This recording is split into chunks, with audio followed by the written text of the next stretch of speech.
స్పష్టంగా బాలానగర్లో భూ బదలాయింపులు ధరణి అడ్డం పెట్టుకుని చేశారు. కంపెనీ యజమానులను బెదిరించి భూ బదలాయింపులు చేయించుకున్నారు. దానిపైన హౌస్ కమిటీ వేస్తారంటున్నారు. దయచేసి హౌస్ కమిటీకి మీరు అనుమతి ఇవ్వండి అధ్యక్ష. హౌస్ కమిటీ వేయండి.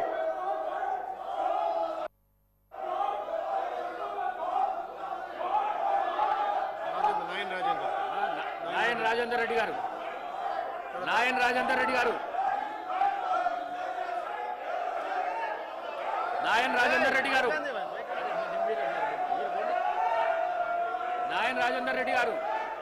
అధ్యక్ష అధ్యక్ష ధన్యవాదాలు అధ్యక్ష.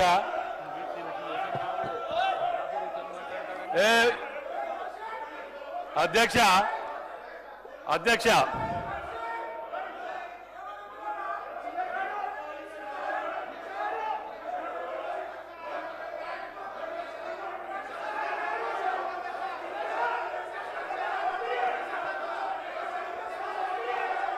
అధ్యక్ష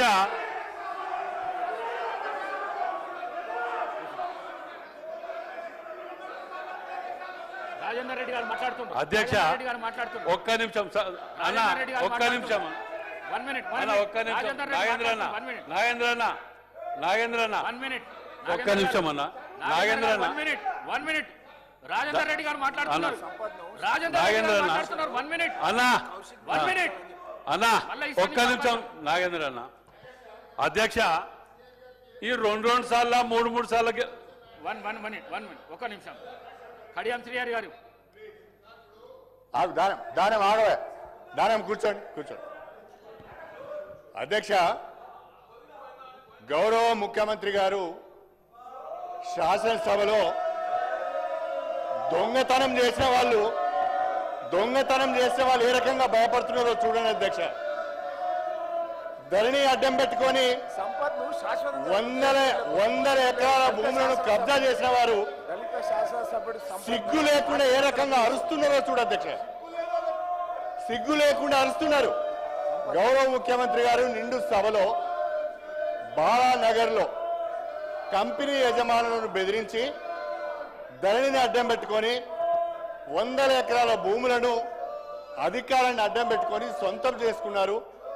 స్వయంగా ఒక మాజీ మంత్రి ప్రస్తుత ఎమ్మెల్యే పేరు తీసుకొని వారి బంధువులు ఈ రకంగా చేశారని చెప్పి ముఖ్యమంత్రి గారు సభ దృష్టికి తీసుకువచ్చి మీ ద్వారా హౌస్ కమిటీ వేయాలని వారు ప్రతిపాదిస్తే సిగ్గు లేకుండా అరుస్తున్నారు అధ్యక్ష. నిజంగా నీకు నిజాయితీ ఉంటే, నిజంగా మీరు తప్పు చేయకపోతే హౌస్ కమిటీకి ఒప్పుకోవాలని చెప్పి కోరుతున్నా.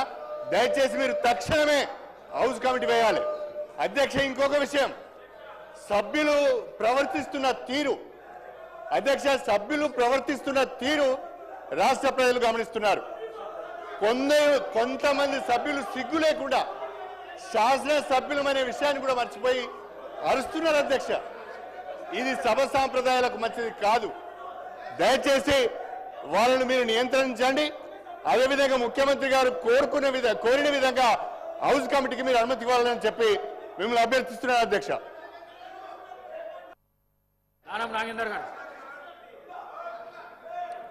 సార్, ఇప్పుడు హౌస్లో కొన్ని నియమ నిబంధనలు ఉన్నాయి అధ్యక్ష. దీంట్లో ప్రధానంగా అప్పుడున్న ప్రభుత్వమే లక్ష్మణ రేఖ గీయడం జరిగింది అధ్యక్ష. ఈడ లక్ష్మణ రేఖ గీయడం జరిగింది. లక్ష్మణ రేఖ గీసిన అప్పుడు లెజిస్లేటర్ మంత్రి గారే లక్ష్మణ రేఖ దాటి వస్తున్నాడు. కాబట్టి నేనేమడుగుతున్నా అంటే, ఇప్పుడు జరిగినటువంటి భూ స్కామ్ల మీద మీరు వెయ్యండి అని అడుగుతున్నాం హౌస్ కమిటీ. కానీ బాడీ లాంగ్వేజ్ మనం చూస్తూ ఉన్నాము. మరి మీ బాడీ లాంగ్వేజ్ మా బాడీ లాంగ్వేజ్ యూజ్ చేస్తే ఎట్లా ఉంటుందో మీకు తెలియదు. ఇంకా మీరు చేసే పద్ధతి ఏదైతుందో మేము చేసేది చేస్తే గతంలో కూడా ఇలా మాట్లాడితే తప్పుడు సమాచారం పోయింది అధ్యక్ష. దయచేసి సభ్యులు అడుగుతున్న డిమాండే అర్థం చేసుకోండి అంతే. మరి అందరూ అదే చెప్తున్నారు కదా అధ్యక్ష. మీరు హౌస్ కమిటీ ఎందుకు వేయడం లేదు? మీరు హౌస్ కమిటీ వేయండి. చాలా భూ స్కామ్ జరిగింది సార్, ఒకటి కాదు రెండు కాదు, వేల ఎకరాల స్కామ్ జరిగింది రాష్ట్రంలో.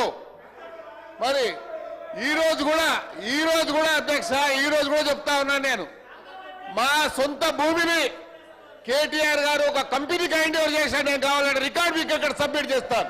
మా సొంత భూమిని కేటీఆర్ గారు ఒక కంపెనీకి ఇస్తారు అధ్యక్ష. నేను కావాలంటే నేను ఇస్తాను, రికార్డు తీసుకొచ్చి మీ ముందు పెడతాను. చెప్పుకోలేకపోయినాం అధ్యక్ష. నోరు లేక నోరు బంద్ చేసుకొని కూర్చున్నాం. మేము హైదరాబాద్ లో పుట్టి పెరిగి మేము నోరు బంద్ చేసుకొని కూర్చున్న ధైర్యం పరిస్థితి వచ్చింది అధ్యక్ష. మేము ఎవరు చెప్పుకోవాలి మా బాధలు? ఏంటి మీరు హౌస్ కమిటీ? ఇది అందరి సభ్యుల డిమాండ్ అధ్యక్ష. మీరు డిమాండ్ మేము కూడా డిమాండ్ చేస్తున్నాం. చీఫ్ మినిస్టర్ గారు దాని మీద మేము కూడా డిమాండ్ చేస్తున్నాం. ఏంటి మీరు హౌస్ కమిటీ? మేము ఎంత నష్టమైనా మాకు తెలుసు అధ్యక్ష. మా కుటుంబ సభ్యులది ప్రాపర్టీ, హార్డ్ ఎర్నింగ్ మనీ, మా ఫాదర్ కష్టపడి సంపాదించిన ప్రాపర్టీ పోయింది మాది. నాయన్ రాజేందర్ రెడ్డి గారు, నాయన్ రాజేందర్ రెడ్డి గారు, గారు 1 minute.